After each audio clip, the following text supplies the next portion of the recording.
Good morning.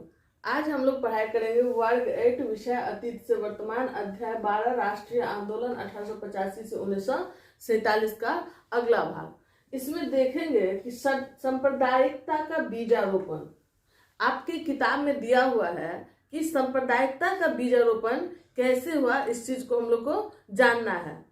तो सबसे पहले हम लोग इसमें सांप्रदायिकता क्या होता है इसको समझेंगे, और सांप्रदायिकता को समझने के लिए हमें पहले संप्रदाय को समझना होगा। और संप्रदाय का मतलब क्या होता है, तो धर्म या साझा संस्कृति के आधार पर गठित लोगों के समूह को संप्रदाय कहते हैं। जो लोगों का समूह धर्म या साझा संस्कृति के आधार पर गठित हुआ हो उसे संप्रदाय कहेंगे। अब इस संप्रदाय के द्वारा सामाजिक और राजनीतिक स्वार्थों की पूर्ति के लिए जो भेदभाव और उन्माद पैदा किया जाता है आपस में लोगों के बीच में, उसी को सांप्रदायिकता कहते हैं। तो सांप्रदायिकता का मतलब हम लोग समझे कि संप्रदाय, कोई खास संप्रदाय, वो चाहे साझा संस्कृति पे गठित हो या धर्म के नाम पे गठित हो, उस संप्रदाय के द्वारा अपने सामाजिक और राजनीतिक स्वार्थ के पूर्ति के लिए जो आपस में लोगों के समूह के बीच में जो भेदभाव नफरत पैदा किया जाएगा या उसमें उन्माद पैदा कराया जाएगा, तो उसी चीज को सांप्रदायिकता का नाम दिया जाता है। अब हम लोग जानते हैं कि ये साझा संस्कृति क्या होता है।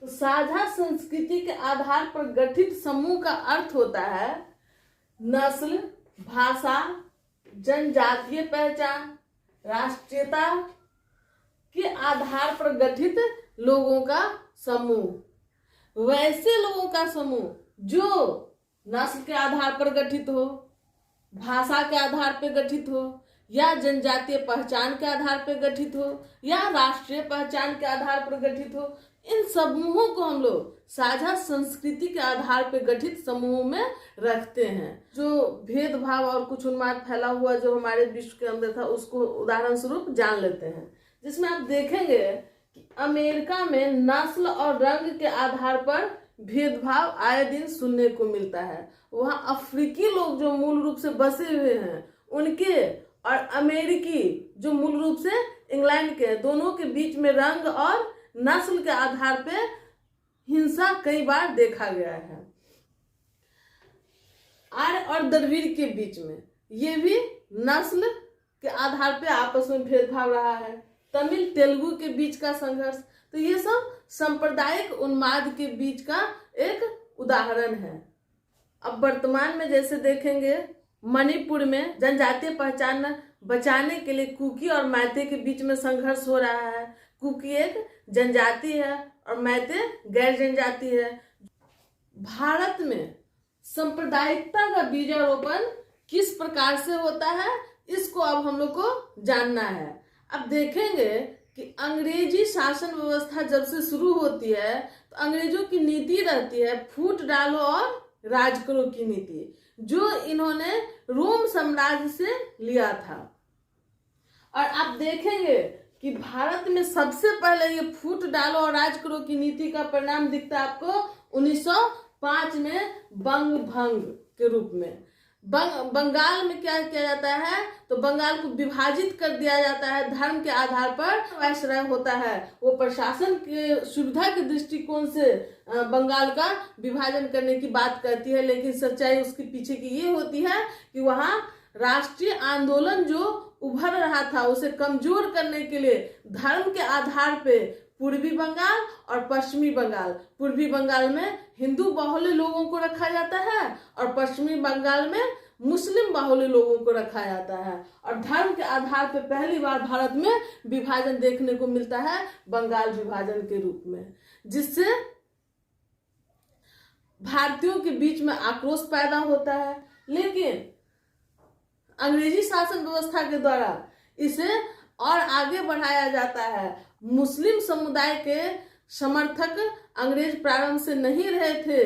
वो देखते हैं कि भारतीय राष्ट्रीय कांग्रेस का झुकाव धर्मनिरपेक्षता की ओर है, लोगों को जोड़ने की ओर है। बंग भंग आंदोलन का भी विरोध किया था भारतीय राष्ट्रीय कांग्रेस, और इसमें आप देखेंगे 1906 में कलकत्ता अधिवेशन में स्वदेशी आंदोलन को समर्थन देता है भारतीय राष्ट्रीय कांग्रेस। तो इसीलिए ये 1906 में मुस्लिम जमींदार वर्ग को बढ़ा चढ़ा करके उसको कहता है कि तुम अलग अपना एक अलग धर्म के आधार पे संगठन तैयार करो और तुम्हारी बातों को हमारी सरकार सुनेगी। अंग्रेजी सरकार ऐसी बात करती है, तो मुस्लिम लोग भी उनके बातों में आकर के अपना एक अलग संगठन तैयार करते हैं जिसे मुस्लिम लीग कहते हैं, जिसका गठन 1906 में होता है, और इसे अंग्रेजी संरक्षण थोड़ा बहुत मिलने लगता है। आगे चल करके देखेंगे इसी मुस्लिम लीग के प्रयास से मुसलमानों को अलग से 1909 ईस्वी में मार्ले मिंटो सुधार अधिनियम के तहत पृथक निर्वाचक मंडल की व्यवस्था की जाती है मुसलमानों के लिए। अब ये पृथक निर्वाचक मंडल क्या है? एक ऐसी व्यवस्था थी जिसमें जो मुस्लिम प्रतिनिधि होते थे उनको वोट देने का अधिकार भी मुस्लिम जनता को ही दिया जाता था।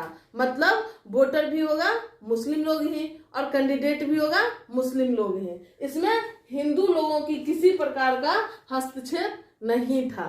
इस प्रकार से इनके लिए अलग से जो कुछ सीटें रिजर्व होती थी मुसलमानों के लिए, उसमें वोटर भी मुसलमान और प्रतिनिधि भी मुसलमान, इस तरह की सुविधा दिया गया मुसलमानों के लिए। इसी का देखा देखी भारत में जो हिंदू वर्ग के लोग थे, जो पहले से एकता का बात कर रहे थे, धर्मनिरपेक्षता की बात कर रहे थे, उनमें से कुछ उग्र स्वभाव के लोग जो थे, जो इन एकता और धर्मनिरपेक्षता की बातों से हटके अपनी सांस्कृतिक पहचान के लिए, अपने धार्मिक पहचान के रूप में अपनी अधिकार प्राप्त करने के लिए, उन्हीं में से कुछ लोग एकत्रित होकर 1915 ईस्वी में हिंदू महासभा का गठन करता है। और यही धीरे धीरे हिंदुत्व की भावना बढ़ते बढ़ते 1925 में राष्ट्रीय स्वयंसेवक संघ का गठन होता है, जिसे आरएसएस के नाम से जाना जाता है, जो वर्तमान में भी आप देखेंगे कि भारत में कार्यरत है ये संगठन। और अंततः 1947 में जब हमारा देश आजाद होता है, तो आप देखेंगे इसमें कि भारत का विभाजन हो जाता है। वो भी किस आधार पे? तो धर्म के आधार पे। एक मुसलमान के लिए पाकिस्तान का गठन हो जाता है धर्म के आधार पे, और हिंदुओं के लिए हिंदुस्तान का गठन हो जाता है। तो जो सांप्रदायिकता का बीज अंग्रेज अपने शासन व्यवस्था को सुचारू रखने के लिए, कायम रखने के लिए हमारे देश में लाया था, वो सांप्रदायिकता का पेड़ इतना बड़ा हो जाता है कि जब देश आजाद होती है उस समय हमारा देश विभाजित हो जाता है और एक पाकिस्तान और एक हिंदुस्तान बन जाता है। इसी प्रकार से हम लोग सांप्रदायिकता का टॉपिक को देखें। आगे हम लोग देखेंगे अतिवादी के बारे में पढ़ेंगे, जिसे उग्रवादी के नाम से भी जानते हैं, आतंकवादी के नाम से भी जानते हैं। उसी के बारे में आगे टॉपिक में हम लोग डिस्कस करेंगे। Thank you.